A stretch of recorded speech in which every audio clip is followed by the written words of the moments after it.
Bouquet pour une nouvelle émission qui va s'intéresser à la santé en collaboration avec la clinique Saint-Luc de Bouge. C'est une émission qui est intitulée Est-ce que c'est grave, docteur? Alors pourquoi? Parce qu'en général, quand on a un souci, une question, quelle qu'elle soit d'ailleurs, mais une question de santé, on a tendance en tout cas à aller voir sur un moteur de recherche pour avoir la réponse. Alors nous, on va poser les questions à des médecins de la clinique Saint-Luc de Bouge, parce qu'on pense avoir une réponse peut-être un petit peu plus appropriée. Alors en plateau avec moi, Laurie Berger. Bonjour Laurie. Bonjour. Vous êtes diététicienne. C'est ça. Paul Bayens. Alors Paul, vous êtes médecin en médecine physique et réadaptation. Bonjour. Bonjour. Et puis alors Vincent Livien. Bonjour. Bonjour Vincent, tu vas bien? Pleine forme, et toi aussi? Super, moi aussi. Et toi, tu es journaliste spécialisé en santé. Oui, journaliste depuis 25 ans. Je parle de santé. Il y a tellement de choses intéressantes et de prévention à faire, et c'est pleinement le domaine aujourd'hui. Exactement. Alors, voilà, on va un petit peu papoter pendant une heure. Quand même dire à vous qui nous regardez, soit vous nous regardez sur bouquet.live ou encore sur la page Facebook de la clinique Saint-Luc de Bouge ou peut-être aussi celle de Bouquet. Moi, je vous suggère pour poser vos questions, de les poser effectivement dans le chat de bouquet.live ou sur la page Facebook de la clinique Saint-Luc de Bouge. Mais comme je ne sais pas être partout en même temps, c'est déjà deux canaux intéressants. Donc, n'hésitez pas à poser vos questions. Alors, il faut quand même que je vous donne le sujet du jour pour pouvoir poser vos questions. On va parler aujourd'hui de la préparation physique et nutritionnelle avant un événement sportif et peut-être même aussi une petite préparation physique et nutritionnelle quand on se remet au sport parce que c'est quand même la première chose à faire. Donc en fait, voilà, vous étiez au courant du sujet, si vous me regardez, donc on est d'accord qu'on parle bien de ça aujourd'hui, mais c'est vrai qu'en général, avant de se lancer par exemple dans un marathon comme on va avoir ici à Namur au mois d'avril, le marathon de Namur, la première chose c'est peut-être aussi de savoir si on est suffisamment sportif pour se lancer là-dedans, parce qu'il y a des gens qui le savent, ça on en parlera après, mais parfois il faut se préparer simplement, se remettre au sport. On a parfois fait du sport il y a très longtemps. Oui, et puis on a parfois un peu mis ses baskets dans son armoire sans les ressortir. Exactement, depuis longtemps. Et donc, du coup, il y a peut-être effectivement cette préparation à faire. Et je pense d'ailleurs que tu as un petit état des lieux, Vincent, par rapport à ça. Un chiffre, un Belge, enfin pas un Belge, mais un adulte sur 3 aujourd'hui ne fait pas assez de sport. Et donc, je crois que on a un peu remédiatisé le nombre de pas. Entre 8 000 et 10 000, suivant les spécialistes, il y a débat sur le nombre de pas exact. Mais donc, déjà, remarcher, monter les escaliers au lieu de prendre l'ascenseur. Exactement. Des petites choses comme ça. Quelque chose qui marche très bien, c'est promener son chien pour ceux qui aiment les animaux. Ce n'est pas une obligation. Et qui ont un chien. Et qui ont un chien. Et donc voilà, c'est des petites choses du quotidien où on n'a pas encore dû acheter des baskets, mais l'étape d'après, pour faire un événement comme celui dont tu parles, là, il faut évidemment chausser les baskets. Voilà. Alors justement, si on n'est pas sportif ou qu'on n'est plus sportif depuis longtemps, combien de temps en amont on doit s'y prendre pour se préparer physiquement et nutritionnellement à un événement sportif? Je crois que tout dépend de la personne. Donc en fait, on peut partir du cas de figure où la personne n'a jamais fait de sport. Et donc là, je crois que ce serait bien, avant de parler de reprise du sport, c'est reprise d'activité physique simplement. Parce que comme vous le disiez, on est dans un monde au XXIe siècle où il y a énormément de gens en fait, qui ne bougent plus. On passe énormément de temps assis, dans sa voiture, à table, au travail. On revient à la maison de nouveau en voiture, on soupe, on est dans le divan, on regarde la TV. Et en fait, on n'est presque plus jamais en train de s'activer. Et donc, il y a énormément de gens qui ont des douleurs de dos, qui sont déconditionnés, en fait, utilisons le mot exact, déconditionnés globalement. Et donc, la majeure partie de la population doit d'abord se remettre en activité physique, rebouger, pour après seulement commencer à parler de sport et de performance qui va suivre. Est-ce qu'il y a des sports plus conseillés quand, justement, on se remet en activité? Un peu peut-être la natation, la marche Le mieux, donc, c'est d'abord de recommencer à marcher simplement. Et donc, il y a simplement des gens, en recommençant à marcher, qui vont ressentir un déconditionnement, donc ils vont être essoufflés, qui vont avoir du mal à monter quand c'est dénivelé. Et donc, simplement se remettre, par exemple, à la marche ou à la natation. En fait, il faut utiliser d'abord un sport ou une activité physique de type endurance. Donc, on va utiliser le terme activité physique parce que sport, ça fait plus côté compétition, jeu, etc. Et ça fait parfois peur aux patients, en fait, quand on dit le mot sport. Donc, activité physique plutôt de type endurance, donc soit la marche nordique avec des bâtons, la natation, le vélo, qu'on peut utiliser comme moyen de déplacement aussi. Donc, simplement ça, en fait, c'est déjà un très bon début. Et rien qu'en marchant une demi-heure chaque jour de manière active, en étant un peu essoufflé, en fait, on a déjà énormément de bénéfices au niveau cardiovasculaire, lutte contre l'apparition de diabète, de cancer et plein d'autres maladies. Et surtout, ce qui est gai, il faut le dire à ceux qui auraient peur de franchir cette première demi-heure, c'est que rapidement, on peut faire 45 minutes. Oui, tout à fait. Et donc l'idée, c'est vraiment progressivement, c'est vraiment un mot très important quand on parle d'activité physique, c'est d'augmenter toujours progressivement. Parce que le corps est une fabuleuse machine qui va s'adapter à tout ce qu'on va faire, mais il faut toujours lui laisser le temps de s'adapter. Et donc, il ne faut pas vouloir franchir les étapes. Et donc, par exemple, avant, vous parliez du marathon de Namur, par exemple. Voilà, quelqu'un qui n'a plus fait de sport depuis des années, ce serait beaucoup trop audacieux et risquer de vouloir d'emblée aller vers ce genre de défi. Parce qu'on parle de 12 à 16 semaines pour une vraie préparation de marathon. Oui, c'est mais quand on est déjà bien prêt. Voilà, donc pour quelqu'un qui est déjà un sportif aguerri, expérimenté, ça se prépare des mois à l'avance, un marathon. Alors quelqu'un qui n'a plus fait de sport depuis des années ou qui est vierge de toute activité sportive, voilà, c'est même plusieurs années qu'il faut de préparation avant de pouvoir faire ça dans des conditions adéquates. Alors j'ai posé la question justement ici à un moteur de recherche, quel était le sport adéquat pour une remise au sport, pour reprendre le sport. Et je pense que vous allez être d'accord, c'est la marche, la course à pied, du renforcement musculaire, du cardio également. Donc c'est un petit peu aussi, on ne parle pas ici nécessairement de natation, mais... Tout à fait, mais en fait l'idée c'est vraiment d'allier deux choses. Donc d'un côté la partie endurance où on va travailler vraiment tout ce qui est cardio-respiratoire, et puis la partie renforcement musculaire, c'est pour en fait avoir un plus gros moteur, donc avoir plus de masse musculaire, être plus efficient, avoir moins de risque de blessure au niveau musculaire, tendineux, etc. Donc voilà, les deux se font de toute façon toujours un petit peu ensemble.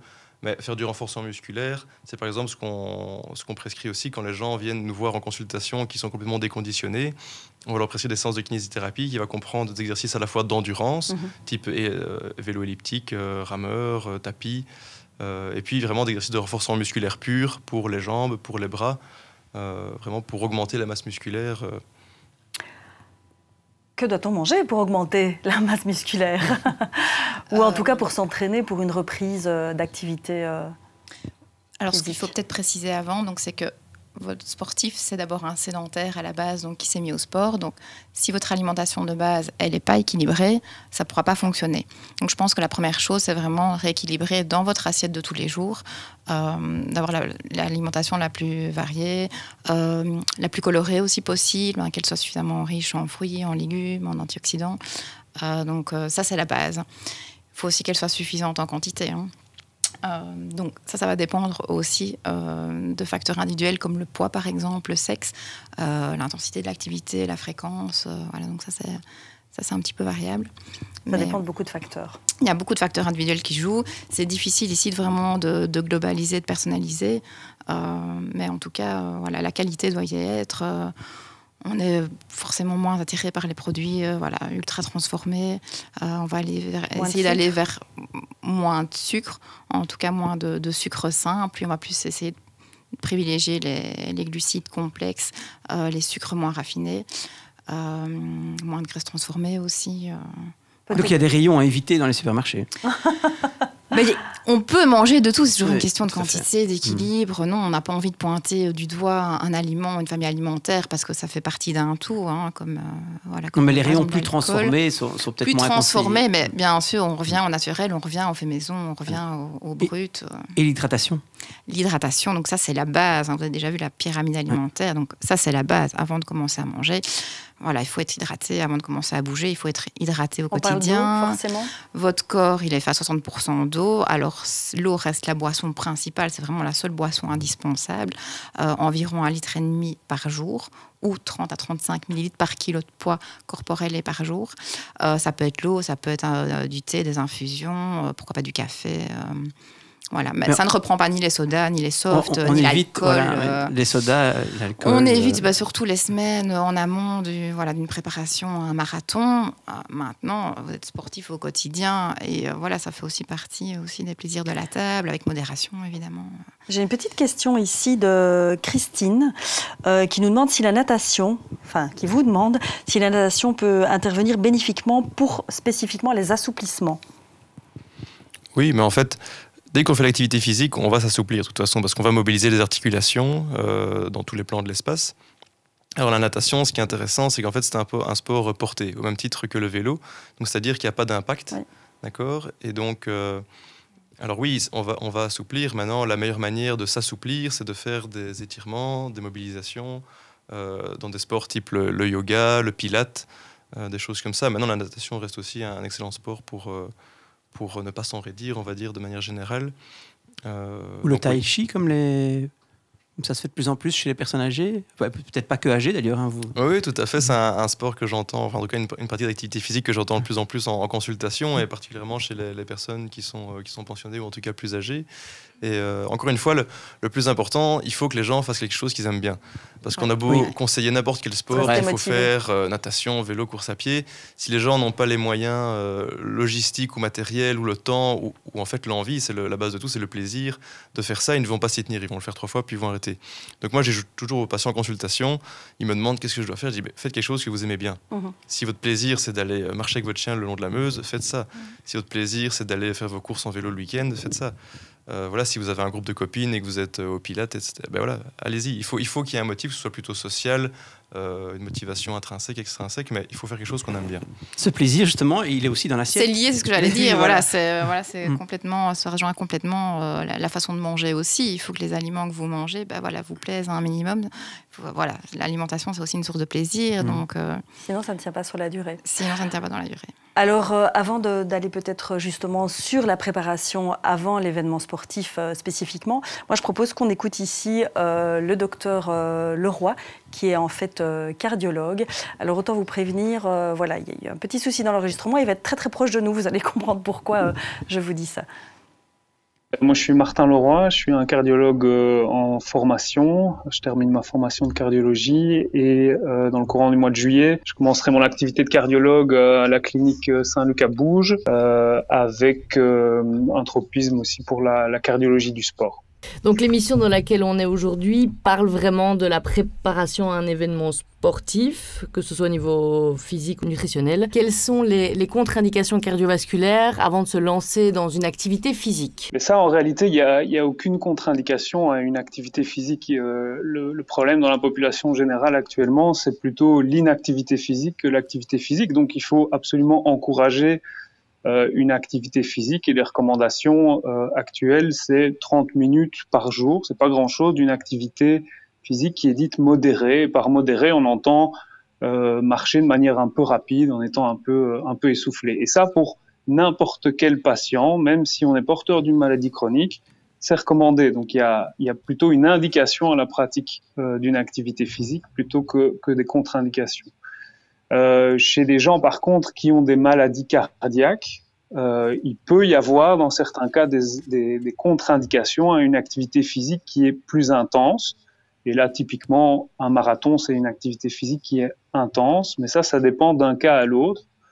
Ce qu'on sait, c'est que on est moins restrictif qu'avant par rapport au sport en compétition, et donc on peut, dans certains cas, même autoriser de faire un marathon à un patient qui, par exemple, a eu un infarctus du myocarde, sous certaines conditions. Et donc ça nécessite une évaluation complète avec le cardiologue, avec le médecin qui s'occupe du patient. Mais donc, on retient que, une activité physique pour tout le monde, et dans certains cas de pathologie très particulières, il faut que l'activité physique soit encadrée si on veut qu'elle soit plus intense. Ok, donc concrètement, est-ce qu'on doit systématiquement se rendre chez un cardiologue avant de commencer le sport? Mais donc encore une fois, s'il s'agit d'une activité physique qui est dite modérée, par exemple jouer au tennis en double, il n'y a pas besoin nécessairement d'aller voir un cardiologue. Si par contre il y a un défi sportif tel un marathon, et donc là où on va vers une activité physique intense, il peut y avoir effectivement un intérêt à avoir un cardiologue, surtout si on présente ce qu'on appelle des facteurs de risque cardiovasculaire. Donc c'est de l'hypertension, trop de cholestérol, si on est fumeur ou qu'on a fumé par exemple. À ce moment-là, ça vaut la peine de consulter et faire ce qu'on appelle un test à l'effort chez le cardiologue pour s'assurer qu'il n'y ait pas des symptômes qui apparaissent. Si par contre on a des symptômes pendant une activité physique, là il faut consulter. Ok. On dit souvent que ça vaut la peine de consulter à partir de 35 ans chez les hommes, 45 ans chez les femmes, si on veut se lancer dans une activité physique intense. Voilà, le sport, ça reste un loisir avant tout. Donc, ce qu'il faut surtout, c'est encourager les gens à la pratique d'une activité physique, telle qu'elle soit. Et puis, il y a certains points simplement d'alerte. Si les patients ont des symptômes à l'effort, là, il faut consulter rapidement. Et si vous êtes dans une tranche d'âge, donc plus de 35 ans chez les hommes, plus de 45 chez les femmes, et que vous avez certains facteurs de risque, ça vaut la peine d'en discuter avec le médecin traitant si à ce moment-là une consultation en cardiologie est indiquée. Ok, super. Merci en tout cas pour toutes ces informations et on se retrouve une prochaine fois. Merci beaucoup. Ouais. Bon, on s'excuse auprès du docteur Leroy. Heureusement, il a des beaux yeux, donc ça va. Il était quand même fort proche. Mais voilà, un petit souci à l'enregistrement du duplex. Au niveau cardiaque, la femme a l'air d'être favorisée. Mais j'imagine qu'au niveau nutritionnel ou au niveau même de la préparation physique, ce n'est pas le cas, par contre. Au niveau préparation physique, tout le monde est un petit peu égal quand même. Ce qu'il y a, c'est que on sait par exemple que les femmes, pour tout ce qui est sport d'endurance, les femmes ont davantage de masse grasse. Donc en fait, elles sont prédisposées génétiquement à être meilleures que les hommes en fait, parce que dans le sport d'endurance, on va plutôt mobiliser les graisses. Et donc on se rend par exemple compte que sur des sports comme le trail et en particulier en ultra trail, plus la distance s'allonge, plus les femmes sont fortes. Et parce qu'elles sont fortes mentalement, ça. Peut-être, c'est sans doute multifactoriel, mais donc les femmes sont parfois avantagées néanmoins dans certaines choses. Mais non, encore une fois, ça dépend de chacun, mais que ce soit homme ou femme, la préparation, il faut la condition physique, c'est plusieurs facteurs. Il y a au niveau cardiovasculaire certainement, il y a la souplesse, il y a la coordination, il y a l'équilibre, il y a la force pure. Donc voilà, tout ça se travaille en amont. Et donc qu'on soit déjà sportif, on essaie d'entretenir un peu tous ces aspects-là durant sa pratique toute sa vie. Et quand on reprend l'activité physique, c'est parfois bien d'aller faire quelques séances de kiné pour en fait réapprendre des exercices de base, que ce soit en étirement, en renforcement, pour apprendre les bonnes positions après à répéter quand on veut commencer à s'entraîner. Oui, tout à fait. Au niveau, on va peut-être rentrer dans le vif du sujet. Je ne sais pas si tu avais un petit état des lieux à faire par rapport à ça. Donc vraiment la préparation alors avant un événement sportif. Comment est-ce qu'on arrive à préparer convenablement au niveau alimentation un sportif? Parce qu'il faut quand même changer pas mal de paramètres. On sait que dans l'alimentation aujourd'hui, les fruits, les légumes, voire les pâtes ne sont plus nécessairement les éléments les plus courus. Et combien de temps avant aussi? Oui. Ouais. Est-ce que il est encore temps pour le marathon de Namur? Là, il vous reste, je pense, 6 semaines. Donc, tout dépend d'où vous venez, à la base. Pas pour un non-sportif, je dirais. Pardon? Pas pour un non-sportif. Pas pour un non-sportif, voilà, ça c'est déjà là on prend le cas de gens qui font déjà du sport. Vous allez être même dans vraiment la préparation vive, donc c'est le moment où il faudra tester peut-être des produits de l'effort, si vous voulez en consommer, des gels, des barres, etc. Justement, est-ce qu'il y a des produits qu'on conseille et qu'on déconseille? Parce qu'il y a beaucoup de publicité aujourd'hui par rapport à ce type de produit. Donc... Il y a beaucoup de publicité, oui, tout à fait. Il y a le marketing derrière. C'est un vaste sujet, les compléments alimentaires. Mais nous, on préfère revenir d'abord à l'alimentation de base. Donc, comme je vous ai dit, qu'on essaie qu'elle soit le plus équilibrée possible au niveau des glucides, donc au niveau des sucres, des protéines, des lipides. L'hydratation, 1,5 litre pour tout le monde. Une fois que vous entamez la préparation physique, l'entraînement, on va majorer vos besoins en eau, donc en liquide.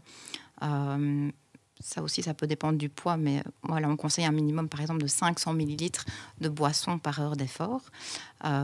Mais la boisson, c'est pas suffisant. Donc, on va y ajouter des glucides, on va y ajouter aussi du sel. Ça, c'est hyper important pour l'absorption. Si vous amenez uniquement de l'eau sans sel, sans sucre, l'absorption ne sera pas de la même façon. Donc, on risque même une intoxication si on ne boit que de l'eau pure, en tout cas sur des longues distances. Donc l'hydratation est hyper important et les glucides quand même, en fait, le but de la préparation aussi alimentaire, c'est de recharger ces stocks de glycogène. Donc le glycogène, c'est la forme de réserve des glucides dans le corps. On n'en a pas suffisamment, en fait, sur une épreuve tel un marathon. On va courir pendant 3-4 heures en moyenne. Donc l'idée de la préparation, c'est vraiment de doubler, de recharger ces stocks de glucides au maximum pour pouvoir tenir le plus longtemps dans la durée, donc vraiment retarder la fatigue. Et on peut consommer quoi alors, par exemple? Alors, bon, les glucides, vous allez retrouver ça principalement, donc c'est au niveau vraiment des féculents, donc le pain, le riz, les pâtes, le blé, la semoule, etc. En alimentation équilibrée, on est plus ou moins sur 50% des apports. En préparation marathon, on va pouvoir augmenter, par exemple, jusqu'à 70% de vos apports énergétiques sous forme de glucides. Donc, il y a aussi une partie qui est amenée par les fruits et les légumes, mais c'est surtout au niveau des féculents, les glucides, et qu'on va aussi privilégier en fonction de leur qualité avec un index glycémique qui n'est pas trop haut. Donc, vraiment, pour avoir une diffusion de l'énergie qui est constante. Expliquer ce que c'est qu'un index glycémique. Voilà, l'index glycémique, en fait, donc, ça concerne les aliments qui amènent des glucides. C'est leur capacité à élever, c'est la rapidité à laquelle ils vont élever la glycémie, donc le taux de sucre dans le sang. Par exemple, vous prenez des pâtes complètes, elles auront un index glycémique plus bas que si vous prenez, par exemple, des pâtes blanches. Un peu comme le pain aussi. Voilà, le pain, il y a différents facteurs qui influencent. Il y a la richesse en fibres, il y a l'ajout éventuellement de matières grasses. Quand on ajoute des matières grasses, on va retarder, on va diminuer l'index glycémique des aliments. Voilà, il faut en tenir compte. Donc, ce qu'on dit avant la préparation, enfin avant le marathon, c'est vraiment des glucides à index glycémique bas. Une fois qu'on a commencé l'effort, une fois qu'on a commencé vraiment les phénomènes d'adaptation à l'effort, on va pouvoir aller vers des sucres, ce qu'on appelle l'absorption rapide. Sucre rapide. Banane ou... Ça peut être des aliments solides, bananes, ça peut être, comme je vous disais, la boisson de l'effort avec du sucre, par exemple, du sucre, du sel. Là, vous êtes sur des glucides rapides, soit du saccharose, du glucose, du fructose. Voilà, ça peut être un mélange de sucre, mais qui est plutôt absorption rapide. Et on dit... Peut-être pas le jour de la compétition, mais les jours précédents, qu'on sait qu'on est bien hydraté si on a des urines claires. Est-ce que c'est vrai ou pas? Alors, mais ça, c'est en temps... Oui, tout à fait. Mais ça, c'est au quotidien tous les aussi. Jours, au quotidien. Donc, un bon témoin de l'hydratation de votre corps, c'est effectivement la couleur des urines, qu'elle soit abondante, qu'elle soit claire, légèrement jaunâtre. En tout cas, on dit que plus foncé qu'une pils, c'est pas bon. Bah voilà, c'est un bon indicateur. Vaut mieux la boire, alors, c'est ça. Vaut mieux la boire.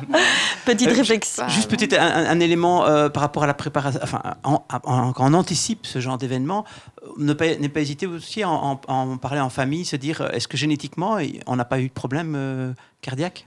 Oui, donc là, si on rebondit un petit peu sur ce que disait le docteur Leroy, quand il parlait des facteurs de risque dont on doit tenir compte avant de reprendre le sport ou de faire un événement assez intensif, il faut toujours bien se dire aussi, est-ce que j'ai des antécédents personnels qui pourraient être pas en ma faveur, ou est-ce que dans ma famille, des antécédents familiaux, est-ce que j'ai un parent, un frère, un proche au premier degré qui a eu une maladie cardiaque ou qui est décédé avant 50 ans d'une maladie cardiovasculaire.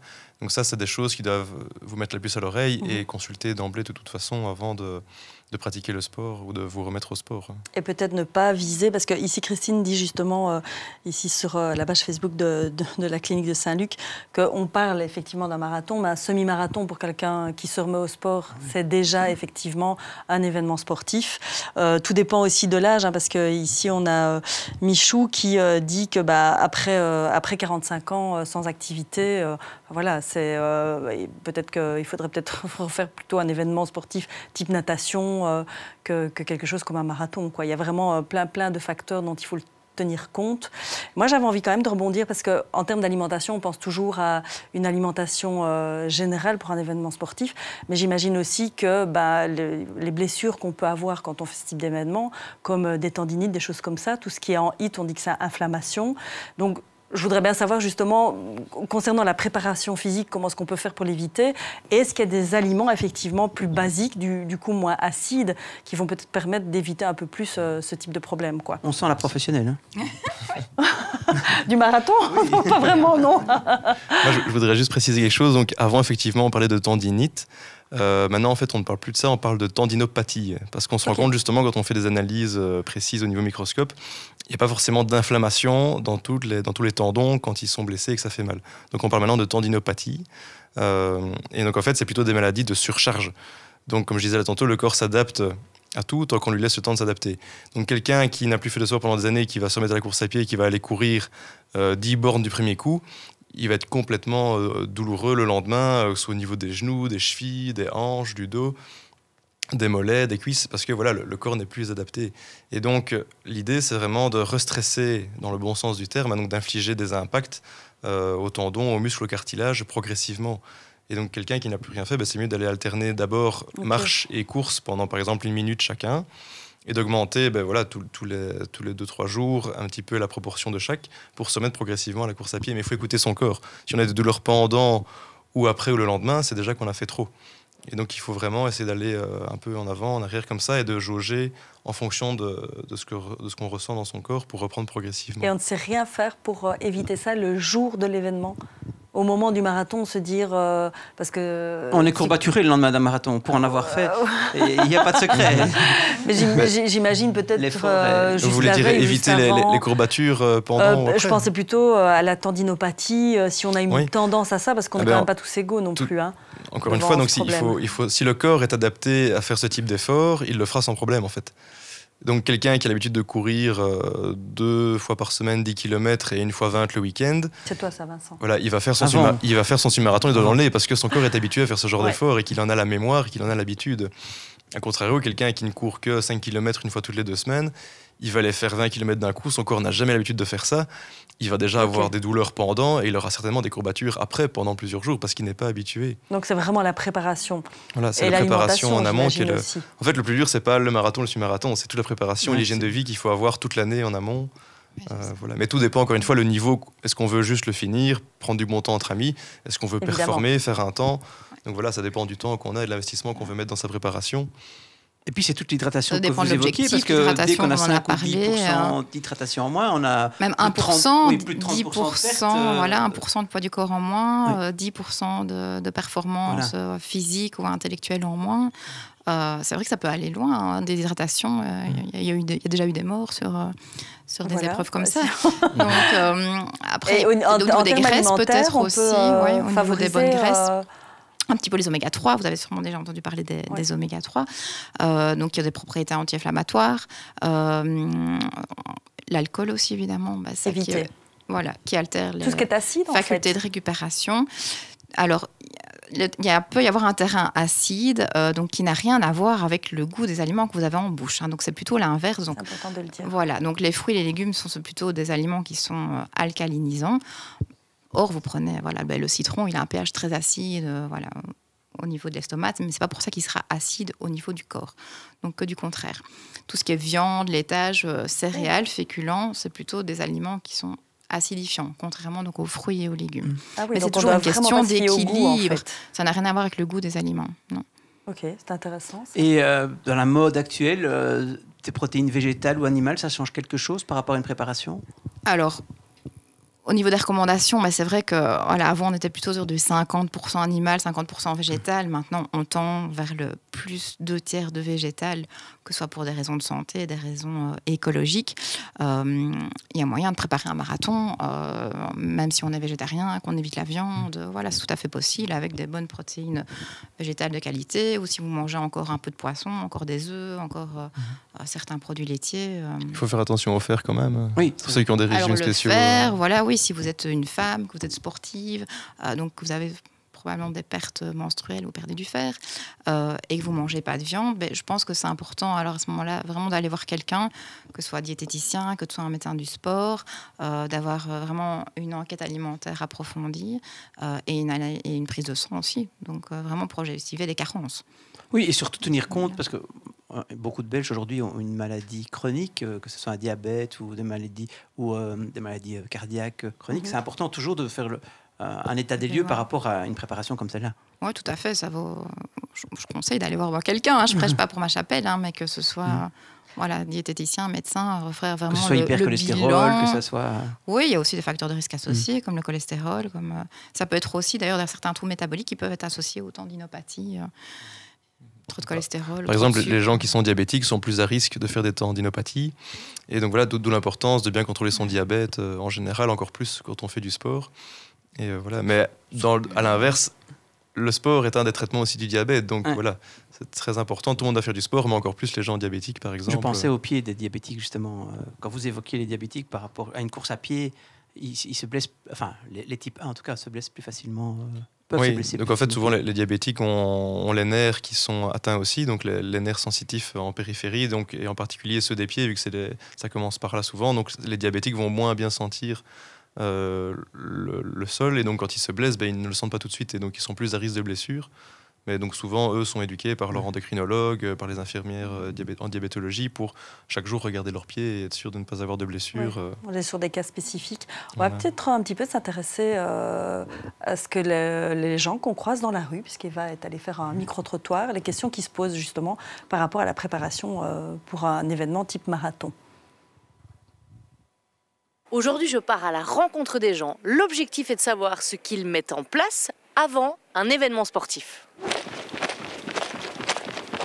D'après vous, qu'est-ce qui est important de mettre en place avant la préparation d'un événement sportif? Moi, je continue d'abord nutritionnel et cardio, ça va ensemble, ça va de pair. Faire attention un petit peu à ce qu'on mange avant de faire les efforts sportifs, de ne pas essayer de manger trop lourd, être bien dans sa peau, avoir un bon rythme, comme pour ne pas que le cardio s'emballe, justement. Une petite visite médicale rapide par un médecin. Je sais pas, moi je m'entraîne, quoi. Et au niveau nutritionnel, il y a des choses qui changent chez vous? Non, après je fais gaffe quand même à manger par exemple des sucres un peu lents, la veille, des trucs comme ça, quoi. Et au niveau de l'entraînement, vous faites une petite planification ou vous y allez un peu au feeling? Non, je fais ça depuis gamin, alors bon, si je me suis pas entraîné depuis longtemps, je vais voir si tout va toujours bien, quoi. Du point de vue du sportif, je pense que la préparation est importante parce qu'une activité sportive, il faut quand même avoir un minimum d'entraînement, d'être prêt physiquement pour pouvoir assumer la charge de l'événement. Je pense que peut-être d'aller voir si on pratique ça de manière régulière, peut-être d'aller une fois par an voir un médecin ou un nutritionniste pour dire d'avoir une bonne alimentation. Je pense que c'est vraiment important et avec les études qu'il y a maintenant, c'est vraiment accessible. Quand je fais du sport, j'aime bien manger des pâtes parce que ça nourrit et ça garde un peu d'énergie. Éviter le gras parce que c'est plus difficile à digérer, donc tu perds de l'énergie sur la digestion. Et sinon, au niveau de la nutrition, boire beaucoup d'eau. Justement, moi je m'entraîne pour le semi-marathon en ce moment et on court régulièrement, donc moi je dirais courir régulièrement, manger un peu mieux, un peu moins de gras, etc. Et puis les sucres lents avant la course, ce genre de choses, mais bon voilà. Nous au boulot on a la chance, ils ont mis une coach à notre disposition pendant une semaine sur 2 jusqu'au semi-marathon, donc on court avec elle et puis sinon je cours de mon côté ou avec des collègues, ça dépend, parfois plus court et parfois plus long, ça dépend un peu de l'intensité qu'on veut mettre. Eh bien voilà Corinne, des personnes sont au courant de comment se préparer avant un événement sportif, d'autres pas du tout. Donc je te laisse avec tes spécialistes pour pouvoir justement répondre au mieux à toutes ces questions. Merci Eva. Et justement, dans le chat ici, on me demande si je vais participer au marathon de Namur. Je réponds que non. Voilà. Peut-être un autre événement. Elle n'est pas préparée. Voilà, peut-être un autre événement sportif dont on parlera. Ou alors en bénévole pour orienter les gens sur le bord de la route. Voilà, vous tout de suite. Ou distribuer l'eau. Hein. On peut penser aussi au semi-marathon quand même. Non. Mais non, ce ne sera effectivement pas le cas. Mais c'est intéressant, on voit tout de suite qu'une des réactions notamment, c'est les pâtes. Oui. Alors, est-ce qu'on mange des pâtes le jour du marathon ou la veille? Ça, c'est trop tard. C'est trop tard. Qu'est-ce qu'on peut manger pour vraiment donner un conseil à ces gens qui nous regardent ou nous écoutent, savoir vraiment la veille et pendant? C'est plutôt la veille. La veille, ok. Un plat de pâtes? Parce qu'un plat de pâtes, alors... Attention à la digestibilité, donc ça c'est hyper important, on n'en a pas encore parlé. Il ne faut pas que ce soit ni trop épicé, ni trop gras. L'acidité aussi des tomates. Donc, après, il faut se connaître aussi. Donc voilà, il y a des gens qui vont bien tolérer un petit coulis de tomate léger, d'autres qui ont déjà du reflux en temps normal avec la sauce tomate. Donc il faut déjà un petit peu se connaître. Mais il faut une source de protéines aussi avec quand même. Hein. Pas trop grasse non plus. Un poulet blanc.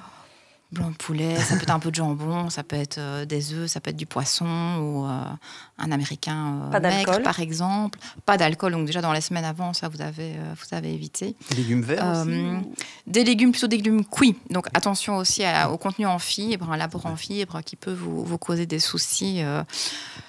Donc on va essayer de limiter déjà le jour avant, la veille, donc surtout les crudités.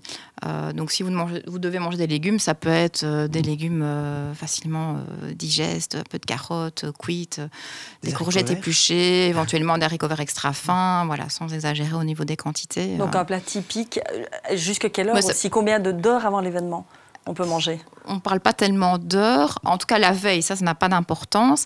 Maintenant, le jour J, donc votre dernier repas, idéalement, c'est 3 à 4 heures avant l'événement. Et il doit contenir quoi, ce dernier repas? Alors, donc là, on va quelque chose aussi de digeste, riche en glucides, riche en eau. Pour les sportifs qui sont anxieux, qui n'ont pas beaucoup d'appétit, il y a aussi des versions toutes prêtes qui existent, par exemple, des cakes, énergie, voilà. Ça peut être une solution. Maintenant, si vous savez manger un peu de pâtes, même vous mettez du pain, ça convient aussi. Alors, pas un pain hyper industriel avec... uniquement de la farine blanche, alors ça peut être un pain au levain, ça peut être un pain demi-gris. Il faut quand même une petite source de matière grasse, un petit peu de beurre, un peu de protéines, un yaourt, éventuellement une tranche de fromage, un peu de compote de pomme ou une banane. Voilà, ça c'est des En exemples. tout cas, il ne faut surtout pas la veille, j'imagine, tester un plat qu'on n'a jamais mangé. Jamais, ni la veille, ni le jour même. Donc tout ce que vous allez manger sur le marathon, la veille, l'avant-veille, il faut l'avoir testé. Il faut l'avoir validé avant. Il faut que ça passe, que ce soit au niveau des boissons, au niveau des aliments. Pareil, Ce que vous allez prendre sur vous aussi, la maniabilité aussi, la conservation. Oui, ça on va parler effectivement aussi de ce qu'on prend pendant l'effort. Et au niveau des exercices, est-ce qu'on peut courir encore la veille ? Est-ce qu'on s'entraîne encore la veille du marathon ? Est-ce que tu t'entraînes toi la veille ? La veille, rien du tout. Juste un petit, juste se relâcher, quoi. Tout dépend du niveau des gens, encore une fois. Donc les professionnels, eux, vont courir tous les jours et même la veille, ils vont aller faire un petit footing, ils vont aller reconnaître le parcours, etc. Combien de kilomètres la veille ? Ça dépend de chacun. Maintenant, il ne faut pas aller courir 3 heures la veille d'un marathon, évidemment, mais un petit footing léger. On ne va pas prendre le sportif, en fait. On va prendre la personne lambda, qui est quand même sportive, qui va faire son marathon. Bah alors là, je dirais, tout d'abord, il faut essayer de prioriser les choses et donc, effectivement, bien boire, bien manger, ne pas se stresser, organiser ses affaires, la logistique, tout ça. Ne pas oublier ses épingles pour le dossard. Voilà. C'est du vécu. Aller dormir tôt, essayer de boire, je crois, encore un peu plus que d'habitude la veille pour être bien hydraté. Et voilà, mais c'est sûr que l'entraînement, de toute façon, il ne se fait pas la veille, ça ne sert à rien, c'est plutôt place à la récupération, la veille et même l'avant-veille. Et donc, dans la semaine qui va suivre avant un marathon, voire parfois 2 semaines avant, on va faire plutôt ce qu'on appelle une période où on va courir moins longtemps, mais plutôt de l'intensité, en fait, par exemple. Donc, durant toute l'année, là, on fait de l'endurance et des exercices plus intensifs de type fractionné, on pourra en parler après. Mais la semaine et la semaine avant le marathon et celle encore avant, là, on va vraiment essayer de diminuer les heures d'entraînement et plutôt mettre de la qualité et de l'intensité pour avoir des bénéfices à court terme qui vont servir durant le marathon. Voilà. Ça ne sert plus à grand-chose, ça ne sert plus à rien d'aller faire un 20 km 3 jours avant pour tout essayer, c'est trop tard. Là, j'ai une question une question de Ludovic, qu'on a vu d'ailleurs dans le micro-trottoir, qui se prépare, lui, pour le marathon, et qui demande, mais vous allez sûrement savoir de quoi il s'agit, parce que moi, je ne comprends pas. Il parle de gel. Quels sont les gels qu'on peut prendre, conseillés ou non? Mais alors là, on est plutôt au niveau de la course, c'est des gels à manger, alors? C'est pendant, hein. Oui, donc c'est des petits tubes, comme du sirop. Et qu'est-ce que vous conseillez? Il y a différentes marques possibles. De prendre quelque chose qu'il a déjà essayé, qu'il connaît et qui sait qu'il supporte bien, surtout ça. Parce que c'est très sucré, c'est un goût très sucré. Alors il faut bien lire la notice, généralement il faut prendre ça avec de l'eau. Il y a des gels qui en contiennent parfois, mais généralement il faut prendre ça avec de l'eau en plus, donc vraiment s'entraîner. Il y a des gens qui ne fonctionnent qu'au gel sur marathon et qui arrivent à prendre 6-7 gels mais il y en a qui dont l'estomac ne le supporte pas. Exactement, comme c'est fort sucré, il y a aussi une capacité d'absorption qui est limitée aussi. Donc on conseille aussi pendant l'effort de tourner aux alentours en ravitaillement, 60 grammes de glucides par heure d'effort. Mais pour ça, il faut l'avoir aussi testé, certains s'entraîner. Ne prennent que des bananes, des petits morceaux de bananes au fur et à mesure de l'effort. Tout fractionné. Ils ne savent pas supporter des gels. Des morceaux de bananes ou des morceaux de barres de céréales, ça c'est sûr qu'on ne prend rien en une fois. C'est la régularité, donc des petites quantités, mais régulièrement, toutes les 15 à 20 minutes. Pareil pour la boisson, hein. On vise 150-200 millilitres toutes les 15 à 20 minutes pour essayer d'arriver au total dont je vous ai parlé tantôt, plus ou moins 600 millilitres. Il y a des gens qui arrivent à boire jusqu'à 1 litre par heure. C'est vrai que c'est quelque chose de fondamental. On a l'impression que quand on a soif, il faut vider une bouteille, et en fait, pas du tout. Pas du tout. Il faut commencer vraiment dès le début, des petites gorgées, toutes les même 15 à 20 soif, minutes. entre guillemets, dès le début. Même quand on n'a pas soif, il faut vraiment même se programmer sur votre montre aussi un rappel, ou à chaque ravito, il y en a, je pense, toutes les 5 km. Vous dites, soit je prends à boire, soit je prends à manger. En fait, quand on a soif, c'est déjà trop tard. C'est déjà trop tard, vous êtes déjà déshydraté. Ouais. Donc la sensation de soif, elle est tardive, en effet. Attention quand même, j'interviens. Comme souvent sur les marathons, les semi-marathons, il y a des sponsors, donc il y a souvent beaucoup de ravitaillement avec des boissons qui sont proposées en quantité exagérée. Et donc, qu'il fasse froid ou qu'il fasse chaud, les gens, parfois qui n'ont pas l'habitude, ont tendance à vouloir boire à tous les ravitaillements et à boire parfois de trop. Alors il faut faire attention aussi, ça peut être dangereux. Donc il y a parfois eu des morts sur marathon parce que en fait, les gens boivent trop. Et en fait, si on boit trop, en fait, on va dissoudre le sel qui est présent dans le sang. Et donc ça s'appelle une hyponatrémie. Et ça peut donner un coma. Et on peut en mourir. Donc il faut boire à sa soif, s'entraîner avant et savoir plus ou moins combien. Ça dépend encore une fois, est-ce qu'il fait chaud, est-ce qu'il fait froid, l'intensité de l'effort. Mais il ne faut pas se forcer à boire des quantités exagérées non plus à chaque ravitaillement, parce que là, on va commencer à avoir des nausées, à se sentir un peu ralenti, et là, ça peut être dangereux, quoi. Oui, forcément, le climat a un impact super important. Plus vous transpirez, plus vous avez besoin aussi d'eau, mais de sel aussi, quoi. C'est ça aussi. Voilà. Hein. Et la façon dont on s'habille, parce qu'on ne l'aborde pas, mais dans la déshydratation, bien sûr, il faut des vêtements respirants. Des caouets, les couches et les couches. Si vous n'évacuez pas la chaleur, oui, vous n'êtes pas... Donc encore une fois, il faut avoir essayé son matériel au préalable, pas essayer un nouveau slip ou un nouveau short le jour de la course, ne surtout pas mettre le t-shirt que l'événement offre en synthétique qui n'a jamais servi, parce que vous allez pouvoir dire adieu à vos tétons qui vont finir en sang. Donc voilà, il faut utiliser son matériel. On peut les protéger peut-être aussi. Oui, on peut mettre, il y a des gens, on peut mettre des sparadraps, de la vaseline, ça dépend de la sensibilité de chacun, mais encore une fois, c'est comme pour l'entraînement, comme pour la nourriture, son matériel, il faut l'avoir testé en préalable avant, et de nombreux entraînements, et voilà, pour se connaître et ne pas avoir de surprise le jour J, quoi, ce serait trop risqué.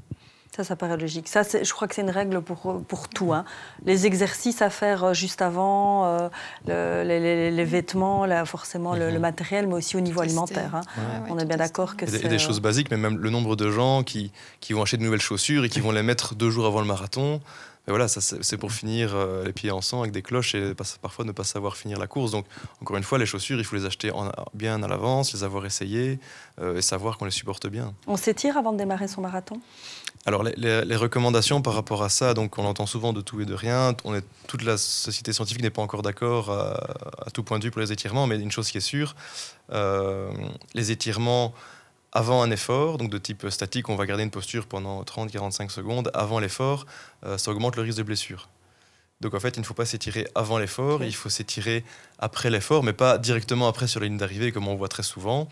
En fait, il faut s'étirer à distance de l'effort, à plusieurs heures après. Pourquoi ? Parce que durant l'effort, en fait, on va casser de la fibre musculaire, c'est normal, c'est comme ça que le muscle fonctionne. Les tendons, pareil, il y aura aussi des fibres qui vont être abîmées, et donc aller étirer directement un muscle et un tendon directement après l'effort, on va encore plus l'abîmer. Donc il faut d'abord laisser quelques heures, on mange bien, on boit bien, on récupère, et puis seulement le soir même ou le lendemain, ceux qui ont envie ou qui ont besoin de s'étirer peuvent le faire. Mais encore une fois, tout le monde ne doit pas s'étirer. Et est-ce qu'on porte de plus en plus dans certains... ça. Pardon. Est-ce qu'on porte de plus en plus, je vais appeler ça des bas de contention, même si le terme est un peu plus sophistiqué peut-être pour les sportifs, mais est-ce que ça se porte pour un marathon ou pas ? Donc les bas de compression, donc ça peut aller simplement du bas qui englobe le mollet. Oui. Parfois, ça peut même aller jusqu'à la cuisse, on voit de tout. Hein, mais encore une fois, ça, la science n'est pas encore claire là-dessus. Il y a une grosse influence du marketing. Donc on va voir beaucoup de stars, des posters, des magazines où les gens ont des bas compressifs. Encore une fois, ça dépend de chacun. Il y a des gens qui vont se sentir mieux avec. Et on sait, voilà, il y a peut-être un meilleur retour veineux, l'acide lactique qui repart plus vite. Voilà. Et il y a d'autres personnes qui disent moi j'en ai pas mis et je fonctionne très bien comme ça. Donc la science n'a pas prouvé que ça améliorait la performance, sinon tout le monde en aurait. Voilà. Donc encore une fois, il y a des gens qui de manière subjective vont dire moi ça me convient, moi j'ai besoin de ça. Et voilà, et ces gens-là qui continuent à courir avec des bas compressifs. Maintenant ceux qui n'en ont jamais mis et qui vont très bien comme ça, ils peuvent essayer. Ils jugeront par eux-mêmes si ça les aide ou pas. Mais ne surtout pas aller mettre ça la première fois le jour d'un marathon, d'un semi-marathon, si on n'en a jamais mis. Et dans le même ordre d'idée, après j'arrête avec les anecdotes, les écarteurs de narines, pas des anecdotes, on voit des gens qui portent de plus en plus pour améliorer l'arrivée de l'oxygène dans le corps. Oui. Bon là c'est vraiment un matériel un peu plus de niche, mais donc voilà, il y a sans doute des études qui peuvent être parfois financées par les marques qui vont prouver que ça aide. Maintenant, encore une fois, si on savait que ça aidait à 100% la performance, tout le monde en aurait déjà. Donc voilà, je crois que c'est avant de penser à ce genre d'accessoire qui doit coûter, à mon avis, très cher. Entraînons-nous. Et être difficile à supporter. La base, c'est déjà d'avoir une activité physique toute l'année, de bien se connaître, de bien manger, de bien boire, et avant d'aller chercher des gains marginaux comme ça dans des petits matériels sans doute très chers et pas accessibles à tous. Moi, c'est intéressant, j'avais jamais entendu. Je voulais juste revenir sur le fait de s'étirer. Ils sont conseillés dans les avions, hein. Oui, ça oui. Oui, mais ça c'est pour d'autres raisons. C'est pour le retour veineux parce que c'est statique, oui.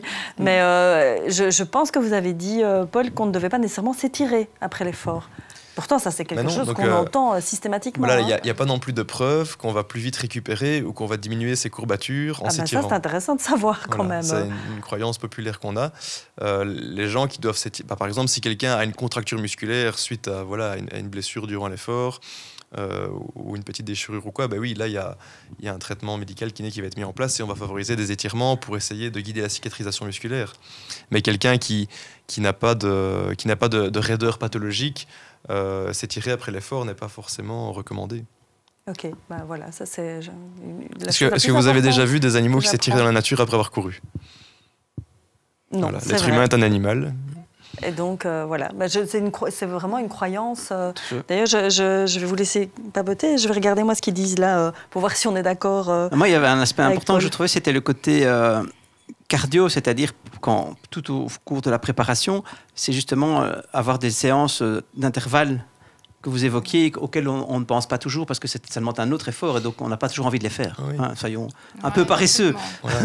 Mais en fait, encore une fois, ici, si on parle du côté juste sport-plaisir, c'est pas forcément le genre de choses qu'il faut mettre en place dans ces entraînements, des entraînements fractionnés. Donc, entraînement fractionné, on parle d'entraînement de type où on va alterner des efforts vraiment d'intensité élevée avec des périodes de récupération courtes. Et on va faire ça avec un nombre de séries et de répétitions X durant l'entraînement. Et donc ça, en fait, ça permet vraiment d'aller travailler certains aspects de la condition physique. On parle par exemple de VO2 max, de VMA. Donc la VO2 max, c'est la consommation d'oxygène maximale que le corps peut avoir. Et la VMA, c'est la vitesse qu'on va avoir quand on va être à VO2 max, en fait. C'est la vitesse maximale aérobie. Et donc les entraînements dits fractionnés servent, en fait, si on veut grossièrement résumer, à améliorer ça. Donc à grossir son moteur pour être plus fort, plus puissant, plus rapide. Et donc dans un entraînement traditionnel, on va plutôt essayer d'aller faire 80% de son temps d'entraînement de l'endurance, on va être à basse intensité, savoir parler avec quelqu'un, savoir respirer facilement par le nez. Ça va être de l'endurance, c'est le plus important. Et alors, si on veut vraiment essayer d'améliorer sa performance, on va intégrer dans son entraînement progressivement, encore une fois, en majuscule, progressivement, des séances de fractionnés, où là, on va aller chercher, par exemple, une séance très facile, c'est de faire 10 fois 30-30. Donc, dans le jargon, donc on dit 30 secondes récupération, où presque on marche très lentement, on court très lentement, pardon, où on marche, et 30 secondes, on va sprinter tout ce qu'on sait. Voilà. Et donc ça, on a envie de vomir à la sortie, parfois. Pas forcément, mais voilà. Mais donc ça, c'est par exemple. Il faut dire les choses. Et bien évidemment, ce type d'entraînement doit être précédé d'un échauffement de qualité où on va courir de manière modérée pendant 15 minutes, faire des talons-fesses, des levées de genoux, des pas latéraux, etc. On fait son entraînement fractionné et puis après on doit absolument faire un retour au calme où là on va aller de nouveau courir 15 minutes, intensité très faible, où on sait parler, trottiner, pour vraiment avoir un retour au calme et ne pas s'arrêter brusquement après son effort. En tout cas, l'intérêt de demander à un spécialiste, c'est qu'effectivement, les moteurs de recherche ne sont pas toujours tout à fait d'accord, puisque si on demande si l'étirement est bénéfique, ben là, sur un moteur de recherche, on me dit que oui. Une bonne raison de s'étirer après l'effort, après avoir été sollicité, les muscles restent en position raccourcie, en position contractée pendant plusieurs minutes. Un étirement bref de moins de 30 secondes permettrait de lever ce blocage, dit-on ici sur Internet. Mais voilà. On n'a jamais vu d'animaux. Mais moi, je suis d'accord avec Paul parce que je trouve qu'effectivement, parfois, souvent d'abord on ne le fait pas. Il faut quand même dire, on vient de faire l'effort et il faut encore s'étirer après. Et moi, en tout cas, ça va vraiment dans le sens de ce qui m'arrange. Après, il faut nuancer. Encore une fois, là, on parlait d'étirements. Je parlais d'étirements statiques où on va garder une posture pendant 30-40 secondes. Mais par exemple, avant un effort, des étirements dits balistiques ou dynamiques. Okay. Eux ont leur sens. Mais donc là, on parle d'étirements où on va plutôt aller faire des oscillations avec la hanche, d'aller en latéral ou en avant, en arrière. Donc là, c'est plutôt pour déverrouiller les articulations ou faire un petit peu des mouvements de balancier avec le bassin, avec la cheville aussi, des circonductions, on va un petit peu tourner. Donc là, c'est vraiment pour se remettre en mouvement, s'échauffer doucement. Mais ça n'a pas le but d'étirer les muscles pour aller chercher un allongement des fibres. Voilà, c'est ça. Il y a étirement et étirement. Donc les étirements balistiques, quand ils sont bien appris, bien maîtrisés et qu'on les connaît, et qu'on est habitué à les faire avant l'effort, ça a un intérêt. Mais des étirements statiques, non. Et quand on fait tellement de sport et qu'on augmente la charge, est-ce qu'on mange plus ? Est-ce qu'il faut s'inquiéter de ce qu'on mange ou quel est votre conseil par rapport à ça ? Idéalement, oui, on essaie d'adapter quand même ses apports par rapport à ses dépenses. Parce que j'imagine qu'on garde un œil sur son poids en même temps, donc c'est un peu paradoxal. On va manger plus, mais on n'a pas envie de prendre du poids. Oui, non, c'est pas évident. C'est sûr qu'en plus, on recherche un pourcentage de masse grasse qui est plus faible au profit de la masse musculaire. Je pense que c'est important de surveiller son poids. Maintenant, si on remarque qu'on est peut-être un peu trop lourd, en excès de poids, c'est pas la semaine avant le marathon qu'on va essayer de viser un poids... un poids. Alors, il y a différents événements sportifs et moi, je voudrais quand même parler d'un autre événement sportif. J'en profite parce qu'on a une sportive ici en plateau qui va faire cet événement.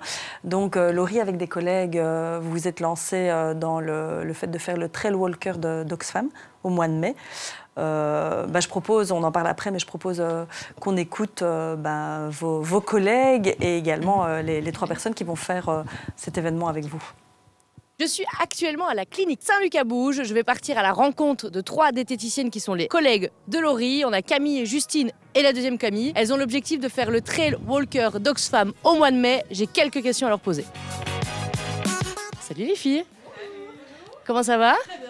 Je suis contente de vous retrouver. Apparemment, vous allez vous préparer à ce fameux trail. On s'est lancé le défi entre collègues de parcourir les 100 km en moins de 30 heures pour la bonne cause qui est Oxfam. Et du coup, 100 km? Alors en fait, on était parti à la base sur les 100 km parce qu'en fait, c'était dans le cadre d'une reprise d'activité physique régulière entre collègues. Et au fil des entraînements, on s'est rendu compte que l'objectif était un peu trop ambitieux. Et on a revu ça à la baisse et on part du coup sur les 25 km. Et ça, du coup, c'est un objectif qui nous semble plus réalisable dans le respect de notre corps et de ses limites. Bon, du coup, 25 km dit grosse activité physique, dit aussi une préparation du coup physique. Qu'est-ce que vous avez mis en place justement pour vous entraîner à cet événement sportif? On a mis plusieurs choses en place. Donc d'abord, on va marcher régulièrement, à raison plus ou moins d'une fois semaine, et on fait vraiment selon l'emploi du temps de chacune. Généralement, c'est après notre journée ici au travail à l'hôpital, ce qui est le plus facile. Et alors, on a commencé vraiment progressivement. On a commencé par une marche d'une demi-heure et on a augmenté au fur et à mesure. Là, on est plus ou moins à 5 heures de marche actuellement. Par semaine? Oui, c'est à 5 heures en une fois du coup. Okay. Oui,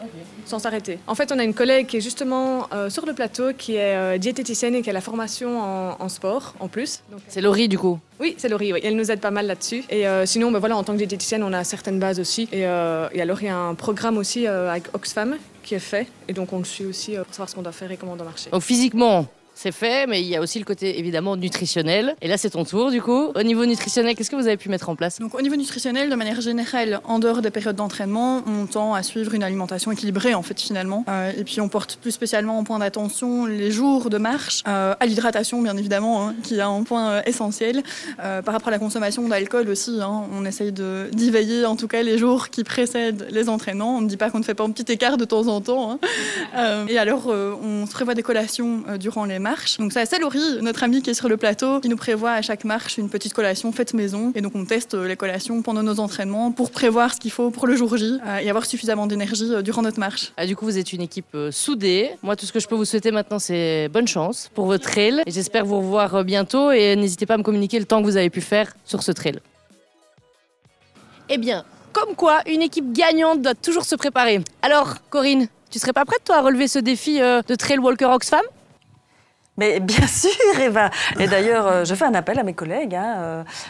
Pourquoi pas faire une équipe pour faire ce trail? Faut être 4. Faut être 4. Ah, bah voilà, information importante. Et avoir une bonne diététicienne. Et avoir une bonne diététicienne, mais là on a les conseils. Et d'ailleurs, je pense que l'heure tourne, en fait, ça passe plus vite. Déjà, bonne chance quand même à Laurie. Bonne chance. Oui. Ce serait peut-être bien de refaire peut-être un petit point, je ne sais pas ce que tu en penses, Vincent, nutritionnel et préparation notamment, physique. rappeler les éléments centraux pour la nutrition. Pendant et après, parce qu'on n'a pas parlé non plus après l'effort, pour la récupération. Oui, alors ici, on est sur une marche, donc c'est encore un petit peu différent. On peut se permettre plus de choses aussi. Là, vraiment, pendant le marathon, c'est courir ou digérer, on ne sait pas faire les deux en même temps. Donc les ravitaillements, ils doivent être riches en sucre rapide, comme je le disais. D'abord la boisson de base. Donc, si vous savez par exemple ingérer 1 litre de boisson isotonique, donc pas trop riche en sucre, mais suffisamment quand même, donc aux alentours des 6%, donc 6 grammes de glucides, de sucre par 100 millilitres, vous avez les fameux 60 grammes de glucides par heure dont j'ai parlé tout à l'heure.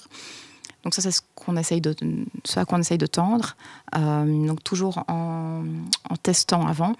Maintenant, si vous n'arrivez pas à boire ce litre, par exemple, par heure, vous arrivez à boire 500 millilitres d'une boisson à 6%. On se dit, du coup, on a un apport de 30 grammes de glucides. On essaye de trouver encore 30 grammes ailleurs, par exemple, sous forme de gel ou un morceau de banane. Voilà, il faut essayer d'un peu de calculer comme ça en fonction de. Et le soir, on mange de tout pour récupérer? Alors, il y a déjà dans les minutes, dans l'heure, dans les 2 heures qui précèdent, si vous ne l'avez pas terminé, peut-être terminer votre boisson de l'effort. Donc, d'abord, toujours boire. On essaye de compenser les pertes, donc de boire 1,5 fois ce qu'on a perdu, en fait, ce qu'on a transpiré pendant l'effort. Et ça, si vous voulez faire le petit calcul, vous vous entraînez 1 fois à la maison, vous vous pesez avant, vous faites une séance d'un peu plus d'1 heure, vous vous pesez après, vous regardez ce que vous avez perdu. Vous additionnez à ce que vous avez bu. Donc, admettons, j'ai perdu 250 grammes entre l'avant et l'après et j'ai bu 250 millilitres. Je sais qu'en fait, moi, pendant ma séance, j'ai perdu 500 millilitres. C'est ce qu'on essaie de rechercher, de compenser sur l'événement 80 à 100% des pertes, donc j'essaye de boire minimum 400 à 500 millilitres du coup. Par contre, après, je vais essayer de boire 1,5 fois ce que j'ai perdu, donc 1,5 fois 500 millilitres, donc 750 millilitres voilà, en après. Amener des glucides aussi, au départ sous forme quand même assez rapide aussi, facilement assimilables, pour recharger les stocks de glycogène qui ont été épuisés. Donc ça peut être des petits beurres, ça peut être du pain d'épices, ça peut être une banane, ça peut être des fruits secs. Voilà. Et alors il y a les protéines aussi qui sont importantes pour reconstruire les fibres musculaires, mais en quantité proportionnellement moins importante, donc 3 à 4 fois moins de protéines par rapport aux glucides. C'est par exemple un berlingot de lait chocolaté, ça fonctionne bien, ou un berlingot de lait demi-écrémé, ou un berlingot de lait végétal, lait de soja par exemple, avec une banane. Voilà, là vous avez un bon rapport protéines-glucides. Peut-être un réflexe qu'on a encore quand même malheureusement souvent, c'est qu'on sort d'un événement sportif et que on boit une bière ou parce qu'on a envie de s'hydrater et que l'alcool déshydrate. Déshydrate, oui. En plus, ça retarde la récupération. Mais c'est vrai que c'est encore dans les clichés parce que j'ai vu qu'ils offraient un bon temps quand même. Ils offraient de la chimée après le marathon. Voilà. Donc, en tout cas, c'est pas. Voilà, on va pas dire qu'on peut pas la boire, mais commencez pas. En sortant du marathon avec la chimie, quoi. Super indiqué. D'abord bien boire, une boisson de récupération, bien manger, et puis après on peut prendre sa bière avec les copains, quoi. Voilà, c'est ça. Voilà, oui, parce que c'est quand même important. Et ses copines aussi, en l'occurrence. Voilà. Et un petit bilan aussi, Paul, juste avant, pendant et après. Ouais. Une petite redire un petit peu les choses essentielles à penser. Donc le maître mot, les deux maîtres mots, c'est vraiment progressivité et voilà, avoir essayé avant. Donc durant l'année, déjà avoir une activité physique régulière de type course à pied si on parle du marathon ou autre, tester son matériel, tester son alimentation, son hydratation. Pourquoi pas aller essayer une fois de faire un événement similaire. Donc si on veut faire un 20 km, d'aller une fois l'essayer. Ici, si c'est le semi de Namur, pourquoi pas aller le long du halage de la Meuse pour déjà simuler la course, pour un peu se rendre compte s'il y a du vent.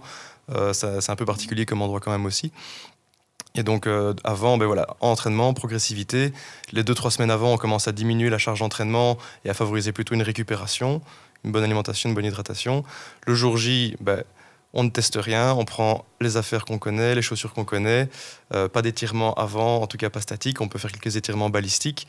Pendant la course, on prend du plaisir.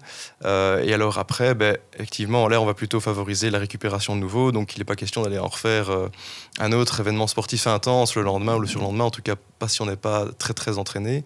Et donc là, on va plutôt favoriser une bonne récupération avec une bonne hygiène de vie, un bon sommeil. Et pourquoi pas favoriser, on sait que ça aide à limiter les courbatures, par contre, c'est de faire une récupération qu'on dit active. Et donc, d'essayer d'aller nager, faire un peu de vélo pour utiliser des sports portés, ou alors aller marcher, mais à intensité faible. On va plus vite diminuer les courbatures que si on reste chez soi à ne rien faire. C'est un très bon conseil qu'il donne, parce que le premier marathon que j'ai fait, le lendemain, je descendais l'escalier à l'envers. Oui. Tout à fait raison, garder quelque chose d'actif quand on peut. Voilà. Mais il faut se dire que plus on est bien entraîné, moins on aura de courbatures après l'événement. C'est logique. Vous faites le marathon, Paul ? Alors, qu'on sent le sportif, là. J'ai beaucoup d'amis qui le font, mais moi je suis plutôt trail et moins sur le bitume. Mais je suivrai attentivement les performances des copains qui vont le faire. Bien sportif aussi, hein. Oui, c'est différent. Il y a le côté nature qui est encore un peu plus présent et voilà, c'est plus varié, mais ça dépend des envies de chacun. Voilà, il y en a qui sont costauds. Celui de Bouillon avec les échelles. Oui, par exemple. C'est du côté de Bouillon. Hein, ça, oui, du côté de Bouillon, il y avait à l'époque la bouillonnante qui maintenant existe. La bouillonnante, mais c'est terrible ça. Elle n'existe plus entre-temps, mais effectivement, il y avait un passage dans les échelles du côté de Rochehaut.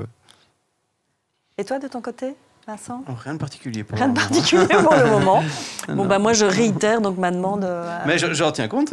Il nous en reste 2 à trouver si on le fait à 4. Exactement. Voilà. Bon, Vincent et moi, on est prêts. Donc, qui va se joindre à nous pour faire on a ici des équipes techniques extraordinaires qui nous ont accompagnés pendant 1 heure. Exactement. Donc, Damien, Mine et Jean-Marc qui sont derrière nous pourraient peut-être.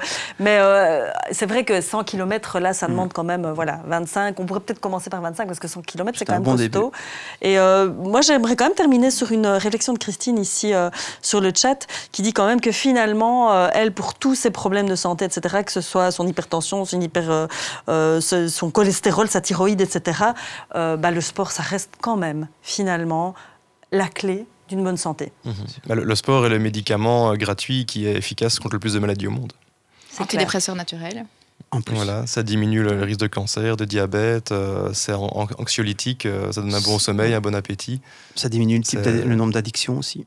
Voilà.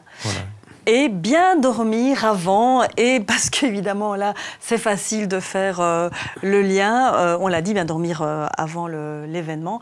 Pourquoi est-ce que je parle de sommeil, Vincent ? Mais il y a bientôt une journée du sommeil. Exactement, alors la journée du sommeil c'est le 15 mars et notre prochaine émission en collaboration avec la clinique de Saint-Luc Bouge, ce sera sur le sommeil. Élément fondamental puisqu'on ne dort pas assez. Exactement. Alors, comme l'équipe ne recule devant rien, je vais aller faire un test du sommeil. Ah, c'est beau. Je pense que toi, tu l'as déjà fait. Oui, je l'ai déjà fait et je suis un petit dormeur en plus, donc je ne suis vraiment pas un bon conseiller. Ok, donc il y aura également beaucoup de choses à dire. Un grand merci Laurie, un grand merci Paul en tout cas pour votre participation. Merci à vous. Je pense qu'on aura vraiment appris plein de choses. On se retrouve donc le mois prochain pour parler du sommeil avec d'autres médecins. Merci également à toute l'équipe qui a préparé cette émission et aux personnes qui sont intervenues dans les magnétos. On se retrouve le mois prochain, Vincent. Alors dire quand même que si vous voulez poser vos questions, eh bien vous pouvez les poser via l'adresse mail santé@bouquet.be. J'espère que je le dis bien, peut-être qu'elle va s'afficher sur l'écran. On la mettra sur Facebook de toute façon. Elle ne s'affiche pas, oui voilà. On la mettra sur Facebook, je crois que c'est santé@bouquet.be. C'est une nouvelle adresse mail et ça vous permet du coup de poser vos questions sur le sommeil en amont. Un grand merci et on va dire quand même bonne chance à tous ceux qui font le marathon ou le trail walker d'Oxfam. Merci. Une belle après-midi. Merci, à bientôt. Au revoir. Au revoir.